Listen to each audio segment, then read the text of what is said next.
你说，错的人和对的人，他们最大的区别是什么？最近我突然找到了答案。错的人教会你成长，但对的人会带你找回自己。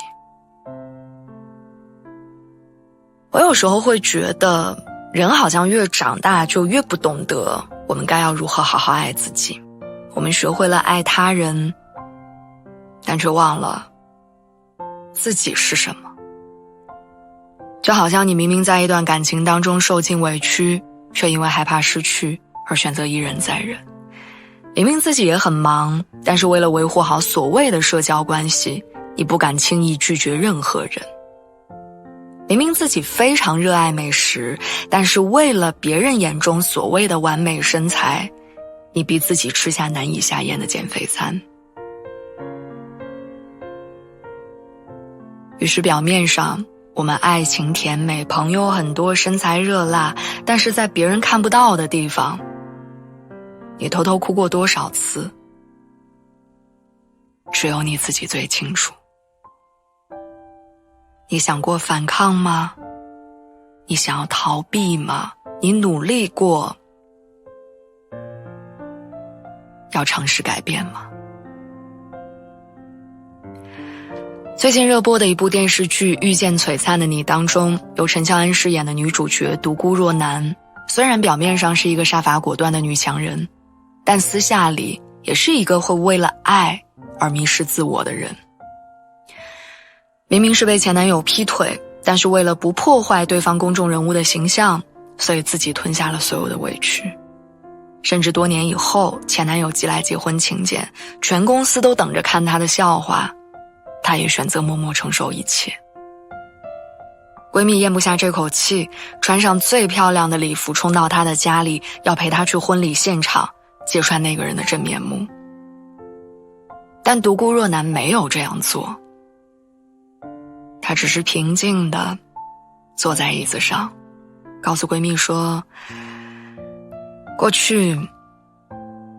那个人我想起来还是会微笑的，而他给我的痛苦让我成长，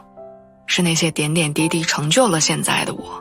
我挺喜欢现在的自己的。所以过去的人没有见面的必要了。以前我总会觉得好好爱自己就是要跟身边所有的不公平开战，打败他们，战胜他们。但是在那一刻我突然明白了，真正的爱自己是和解，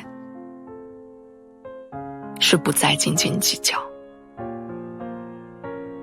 就像一书说过的那句话，一个成熟的人往往会发觉他可以责怪的人变得越来越少。变好绝对不是你时时刻刻都拿着过去经历中的鸡毛蒜皮当作假想敌，我们努力生活的目的也不是回到过去争个成败，而是我们有没有在认真地享受当下的一切。你有没有更爱自己？有没有更用心地感受生活？你有更快乐吗？在遇见璀璨的你当中有这样一个片段，时尚公司请来了一些身材不那么完美的女孩做模特，并且专门为她们量身定制了礼服。但面对摄像机的时候，女孩们始终无法真正的放松下来。她们担心自己的身材配不上那些漂亮的衣服，害怕露出粗粗的胳膊和腿，更为自己肚子上的赘肉而感到羞愧。我在看着那些女孩的时候，不由自主地想到了很多人。那个因为有雀斑，所以每天都要涂很厚的遮瑕膏在脸上的女同事，那个因为牙齿不整齐，每一次笑的时候都会下意识捂住嘴巴的女同学，还有因为脸方，所以从小就对拍照很排斥的我自己。以前我一直都觉得遮丑是我们保持体面唯一的选择。但当我看着电视剧里那些女孩子低着头含着胸拼命扯着衣角试图遮挡赘肉的样子的时候，我才终于意识到，也许真正让女孩子们不美的不是雀斑，不是赘肉，而是她们的自卑和怯懦。就像季默在剧里说的，一个美丽的女人不是因为有傲人的身材漂亮的脸蛋儿，而是因为有独特的气质跟个性。瘦瘦的女孩很漂亮，有小肚腩和小雀斑的姑娘也同样可爱。重要的不是你有没有长成大众审美期待的样子，而是你有没有真正的认可你自己。因为快乐是来自于自我的认可，而不是对他人标准的迎合。你说人只有完美才会被爱吗？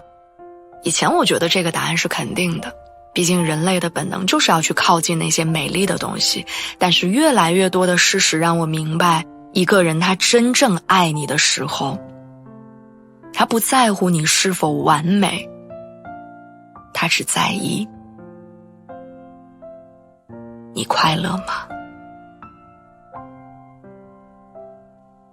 遇见璀璨的你当中，得知做模特的陈菲儿为了保持身材留住大家对自己的喜欢，而常年靠催吐和节食减肥的时候，艾丽会告诉她，我不觉得你穿不进 S 码的衣服就不是一个好模特儿，就算你胖了，喜欢你的人，他们还是会喜欢你。当独孤若男被同事陷害成为众矢之的，所有人都等着看他的笑话，害怕接近他的时候，季默却不顾流言的第一时间出现在他的身边，陪他散心，逗他开心。爱跟喜欢最大的区别就是，喜欢你的人喜欢的是你的优秀和完美，而爱你的人爱的是全部的你。他们会为你的成功感到开心，也会因为你受了委屈而感到心疼。错的人教会你成长，而对的人会带你找回自己，并且让你爱上自己。我知道我们每一个人都会有那种为了迎合别人而放弃自己的时刻，但是历经千帆之后，你会明白的，出现在你生活当中的每一个人，每一种声音，每一段经历，无论好坏，都有它存在的价值。那个留不下的人，那些不完美的小缺陷，可能就是为了帮助我们在步履匆匆的人生里筛选出最适合自己的一切，帮我们早一点遇到那个对的人，然后开始你璀璨的人生。只要你相信，它就会出现。所以祝你好运，要开心。晚安，做个好